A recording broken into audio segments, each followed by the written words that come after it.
The pressure to always be happy, and why it's okay not to be.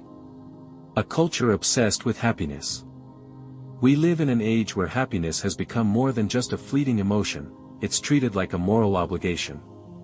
We see it in motivational posters, morning affirmations, influencer captions, even coffee mugs, good vibes only. Choose happiness. Smile more. These phrases sound positive, even harmless. But underneath them lies an unspoken rule: if you're not happy, something must be wrong with you. We're conditioned to believe that being cheerful is the default, and anything else is a deviation. That if we're not constantly upbeat, successful, and grateful, we're somehow broken. So we force ourselves to smile, we bury our disappointments, and we whisper our sadness in private, afraid that showing it in public will make us seem weak, or worse, ungrateful.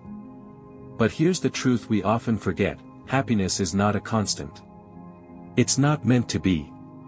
No one feels amazing all the time, not even the people who seem to. And the expectation that we should be happy all the time creates a quiet form of emotional pressure that wears on us over time.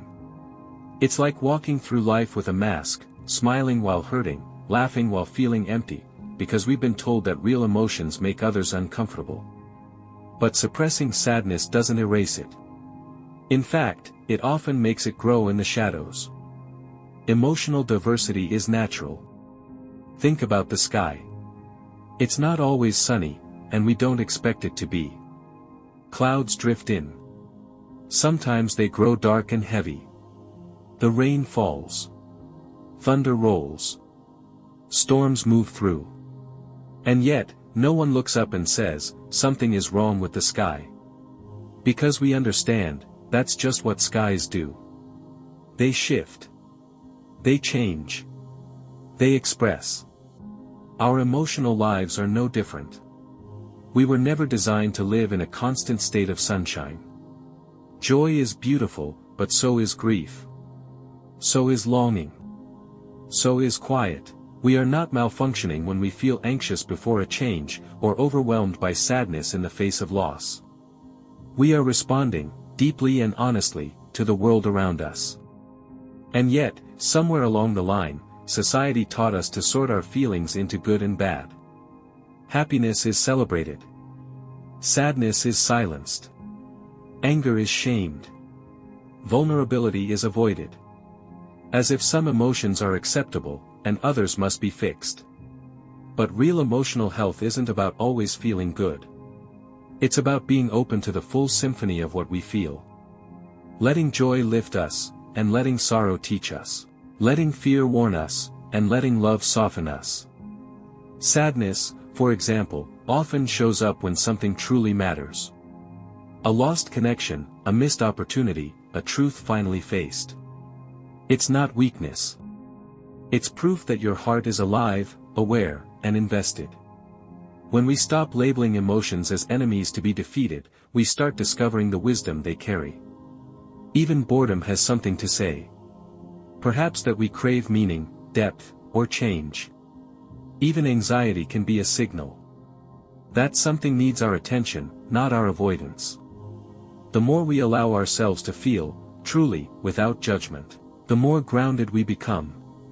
Not because the pain disappears, but because we stop running from it. We sit with it. We breathe through it. And in that space, healing begins. Emotional diversity is not something to suppress. It's something to embrace. It's not chaos. It's color. It's not a flaw. It's the essence of being fully, beautifully human. The social media illusion. We wake up, open our phones, and within seconds, we're no longer alone. We're in a crowd of perfect strangers. Smiling couples. Morning routines. Clean rooms drenched in golden light. Vacation selfies from places we've never been. Promotions. Proposals. Glow-ups. It's a non-stop reel of highlight moments, polished and precise. And as we scroll, something subtle begins to stir inside. A whisper, a wait, a question we don't always name: why doesn't my life feel like that? Why don't I wake up smiling? Why does everyone else seem to have it figured out, even when we know, intellectually, that what we're seeing is curated? Even when we remind ourselves that this is the edited version, not the whole story. It still gets in. Because we don't scroll with spreadsheets. We scroll with hearts. With insecurities. With longing. And over time, even without realizing it, we start to believe in the illusion. That everyone else is winning while we are stuck. That everyone else is happy while we are trying to hold it together. But the real danger isn't just comparison. It's the loneliness that comes after it, because when we think everyone else is thriving, we feel ashamed of our sadness. We stop talking about our fears. We start faking smiles, answering, "I'm fine," when our insides are unraveling. We isolate, not because we want to, but because we start to believe that our pain is abnormal. Social media doesn't lie outright.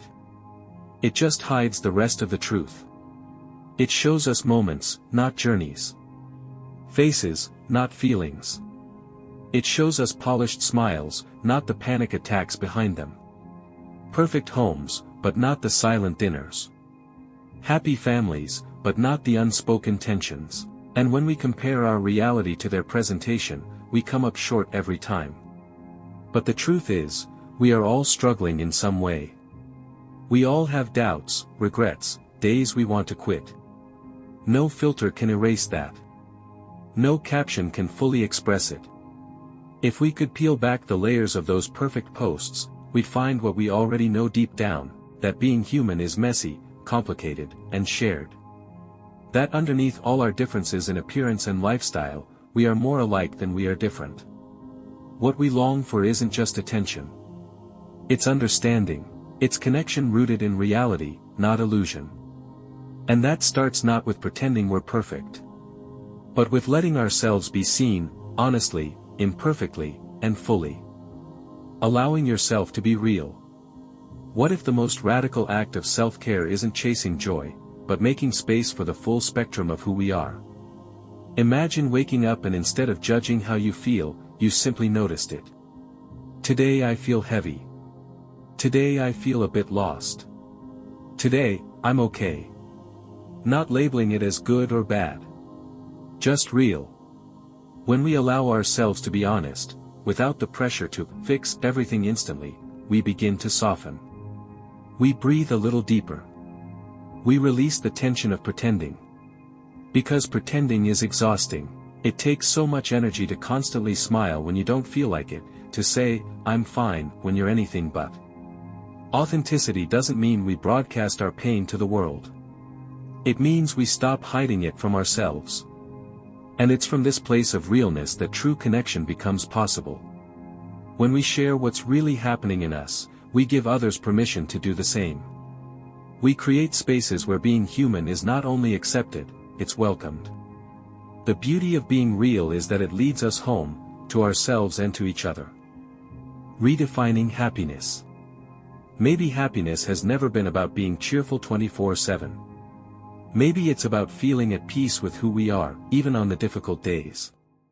Maybe it's in the little things, a warm drink when you're tired, a deep breath after a hard moment, a message from a friend that reminds you you're not alone. Maybe it's in the permission to rest. To feel. To begin again. What if we stopped asking, "Am I happy?" and started asking, "Am I honest? Am I present? Am I kind to myself right now?" Real happiness isn't loud. It doesn't demand attention. It's soft, it's found in moments of stillness. In the freedom to feel all of life, not just the easy parts. And the more we allow ourselves to embrace that truth, the more we discover a different kind of joy.